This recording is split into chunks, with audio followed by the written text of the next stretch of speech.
Hi, this is Sana Farzeen and you're watching India Today. And I have with me two people who need no introduction, AR Rahman and Resul Pookutty. Tell me, sir, of course, your performance last evening was goosebump inducing. But tell me, after so many years, when you are performing on stage, does Rahman also get nervous? Always. Because I think there's so many different aspects that have to come synchronized and come, not just you. So when we have the confidence that oh, this team is very good and all this stuff. And also, I'm coming to another state. I'm coming to Kerala. And we performed here, I think, 5-6 years back in the same auditorium, but with a whole different vibe and industry people are there.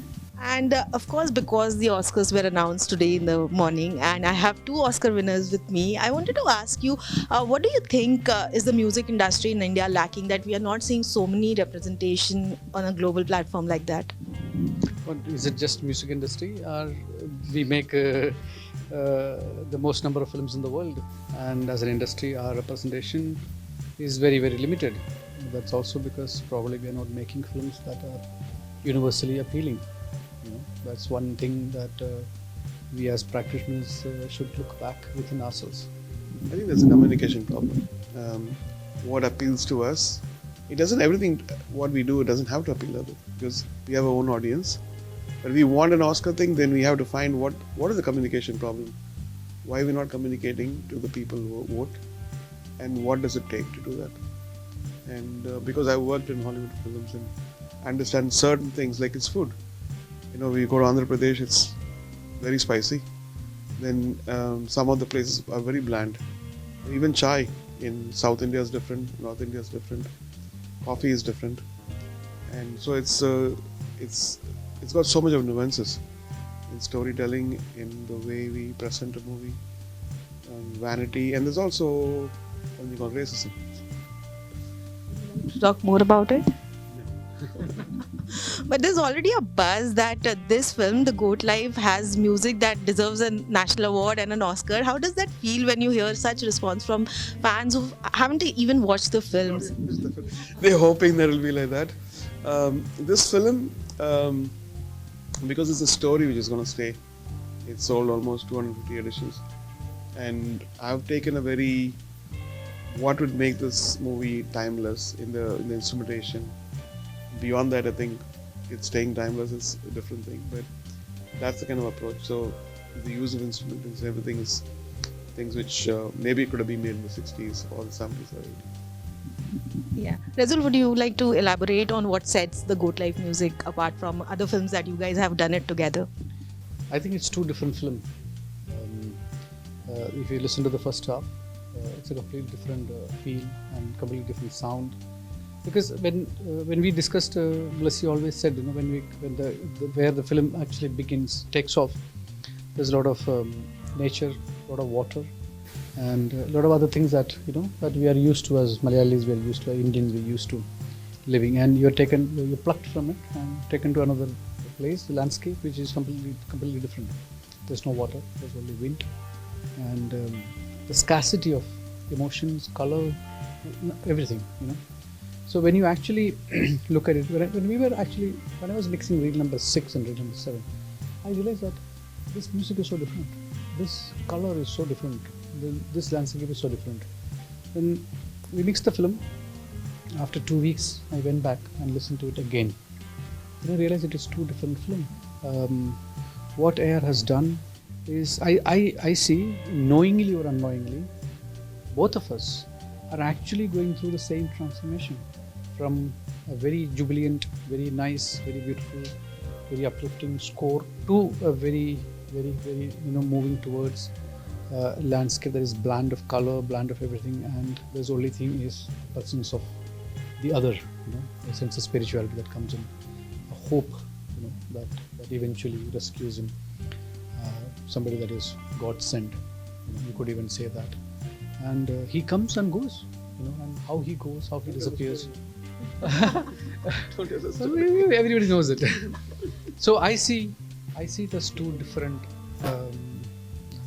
piece of work. He which articulates everything so well. I feel good about myself.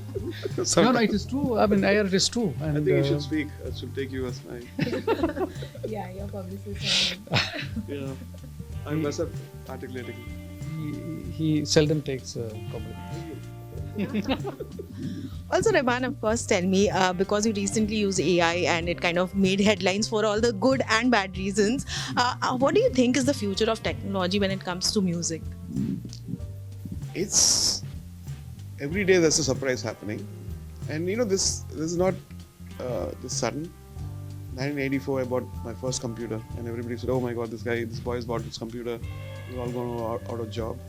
But I think the more you listen to this, everything will coexist. There will be people who will be using AI. There will be people who will be preferring without AI. There will be things which I feel like if AI could be used in uplifting, and all the generational curses we have, we can eradicate those, and we can uplift the poor, educate and nurture leaders in art and science. And because now they have the tools, they don't have to go climb, study for four years. What requires 4 or 5 years is just now a prompt away.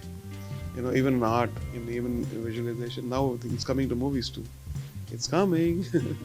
So I think it's the best way we can use it to our thing, not firing people, but improving their lives, nurturing, and giving them the tools to.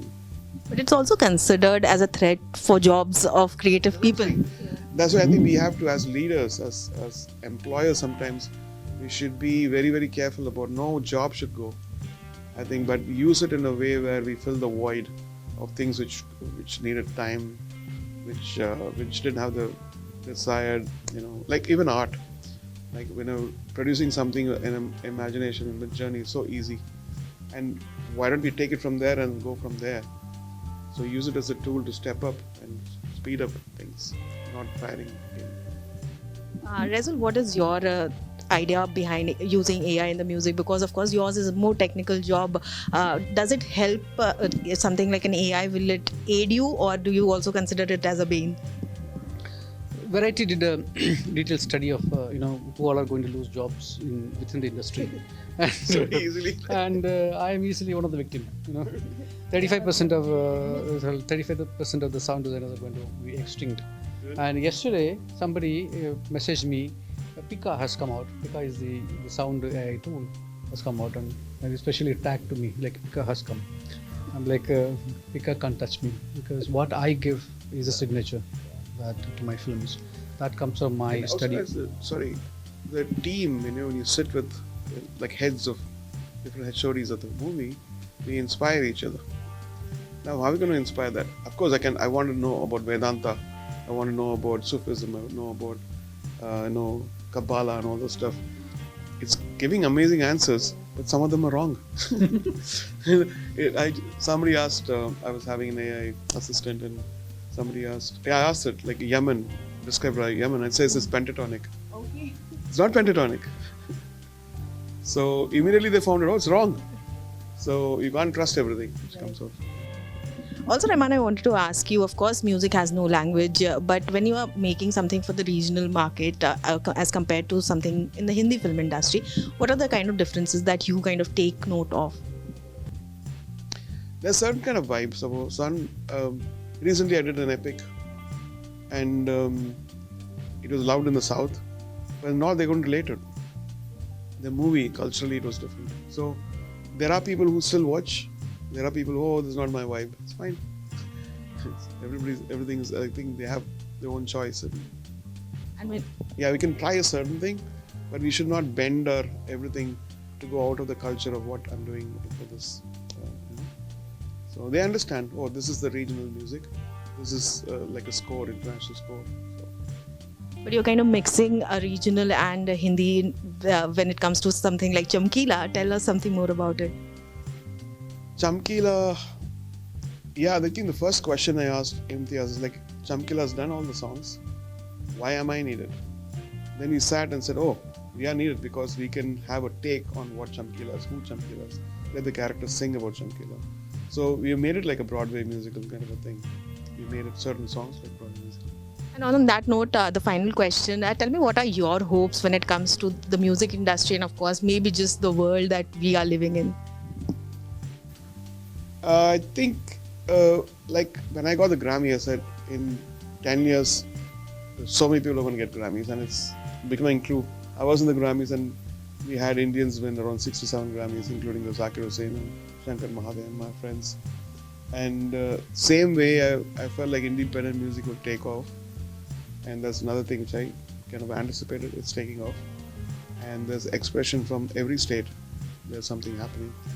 I think the idea is to now, the more people, the more the quality has to increase for them to get noticed.